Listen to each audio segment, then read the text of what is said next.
Urgent Chiefs Kingdom fan, look at what just happened. Nobody saw this coming, huh? But first, make sure to subscribe to the channel because we bring you daily videos with the latest Chiefs Kingdom news, and don't forget to turn on notifications. So you don't miss anything, Chiefs sign Kareem Hunt replacement in surprising free agency move. The Chiefs have reportedly signed former 49ers running back Elijah Mitchell to a one-year deal. The Kansas City Chiefs have been busy to start the legal tampering period as they've reportedly signed former San Francisco 49ers offensive tackle Jaylon Moore to a 2-year, $30 million deal to protect Patrick Mahomes' blindside and now a potential replacement for veteran running back Kareem Hunt. According to Jordan Schultz of Fox Sports, the Chiefs have signed veteran running back Elijah Mitchell to a one-year deal worth up to $35 million. The 26-year-old running back has been slowed down by injuries, playing in 27 games across 3 years with the San Francisco 49ers. Mitchell missed the entire 2024 season because of a hamstring injury he suffered during the preseason. The last time Mitchell was on the field was in 2023, where he suited up in 11 games, 5 starts. During that season, the 5-foot-and-running back had 281 rushing yards and 2 touchdowns on 75 carries. For Mitchell, the opportunity to join the Chiefs gives him a chance to have a fresh start while competing for the RB2 spot behind Isaiah Pacheco. Hunt and Samaje Perine are unrestricted free agents, meaning it's not guaranteed they return in 2025. Hunt provided the Chiefs' backfield with a much-needed boost earlier in the season after Pacheco went down. In 8 starts between weeks 5, 1, and 13, Hunt had 523 yards on the ground and 5 touchdowns. He also added 17 receptions, 23 targets for 119 yards. The veteran running back finished the season with 904 yards from scrimmage and 7 touchdowns.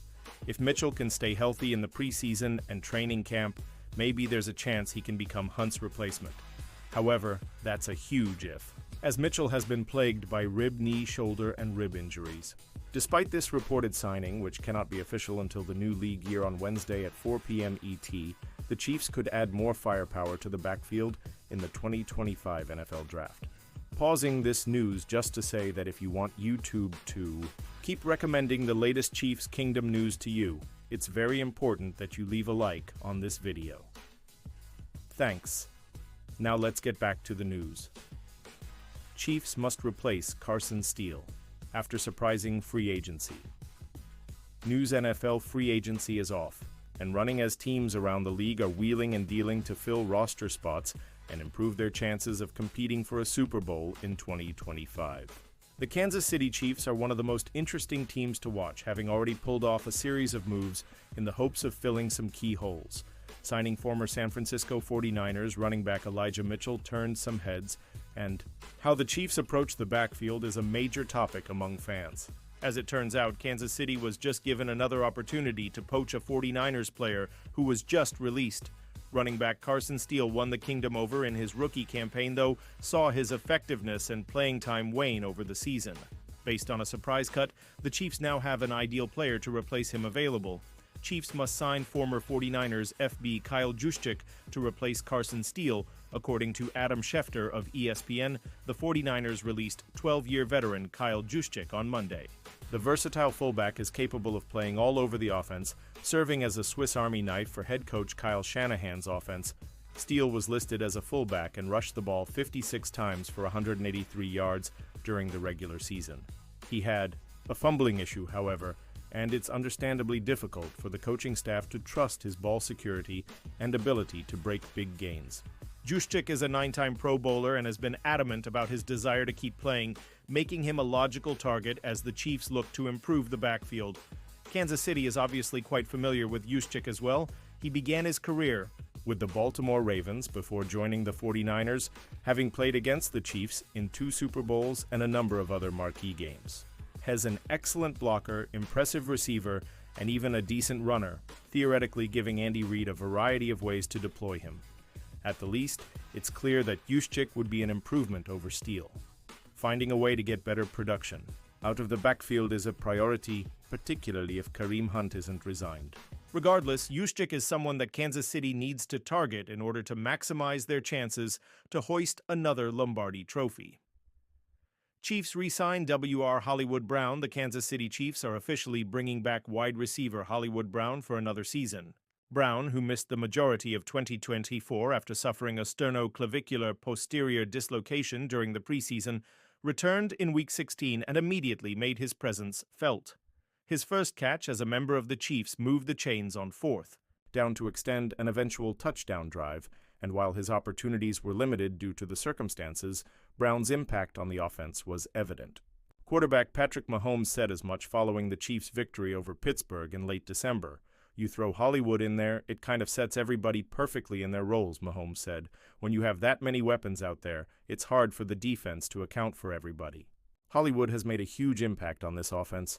Overall, the veteran wide receiver caught 14 passes for 141 yards in 5 games last season, including the playoffs, and now with a new contract in hand, he'll have a chance to pick up where he left off in 2025. NFL analyst says Jaylon Moore's price point with Chiefs could be good for both sides. Ian Rappaport spoke on the Pat McAfee Show about the Chiefs' signing of Jaylon Moore. The numbers were rather eye-opening for some when the Jaylon Moore news came across the NFL's transaction wire on Monday. As it turns out, the deal is looking more and more palatable, a good deal for both sides. The Kansas City Chiefs signed Moore, formerly of the San Francisco 49ers, to be their presumed left tackle for the foreseeable future. Moore inked a 2-year deal worth $21 million in guaranteed money with $30 million in total potential value. For Moore, it was the payday he's been aiming for after 4 seasons in the Bay Area. For Chiefs Kingdom, it felt like a surprising amount, given that Moore's body of work in the league amounts to a total of 12 career starts. Ian Rappaport spoke on the Pat McAfee Show about the Chiefs' signing of Jaylon Moore. The truth is that Moore is being paid rather handsomely to serve as the Chiefs' best foot forward at the left tackle position, but the going rate for such players is so high that if Moore ends up performing even adequately, it's going to look like a decent deal for Kansas City. NFL reporter Ian Rappaport appeared on the Pat McAfee Show on Tuesday to discuss several angles of free agency thus far, and the conversation turned to the bevy of 49ers who have left the team this spring. Jaylon Moore's came up, and this is what Rappaport had to say. "I would guarantee that 98% of NFL fans have never heard of Jaylon Moore. He was the guy who filled in for Trent Williams for like 7 games over the last however many years, and no one noticed him because he played really well," said Rappaport. So if it's the Chiefs, and obviously they've needed a left tackle, they are buying the upside, he continued. "The price is really good for a player who has barely played, but if he's a starting left tackle, it's good for both sides." Rappaport is not wrong. Take the recent contract handed out by the Tennessee Titans to Dan Moore. Moore is a very reliable starter, a very known quantity in the NFL with an obvious floor and ceiling. The catch is that the ceiling is not that high, yet the Titans are out $20 million per year for the next 4 seasons. It's the cost of stability at the position. For the Chiefs to surrender half of that, both in years and guaranteed cost, reflects the risk involved. But the upside play is that KC might have taken care of a pricey spot for a discount if their roll of the dice comes up positive. Moore can feel good about the finances involved. It's life-changing money, and every NFL player dreams of such a payday in free agency at some point. For the Chiefs, however, it's quite likely that they will also feel good about the money exchanging hands. A win-win for all parties involved is always a good deal, and maybe that's how well remember the Jaylon Moore signing. And now, Chiefs fan, I want to hear from you. What's your opinion on this? Drop your thoughts in the comments. I don't know if you know this, but your opinion matters a lot for Chiefs. I'll be back any moment with more Chiefs Kingdom news.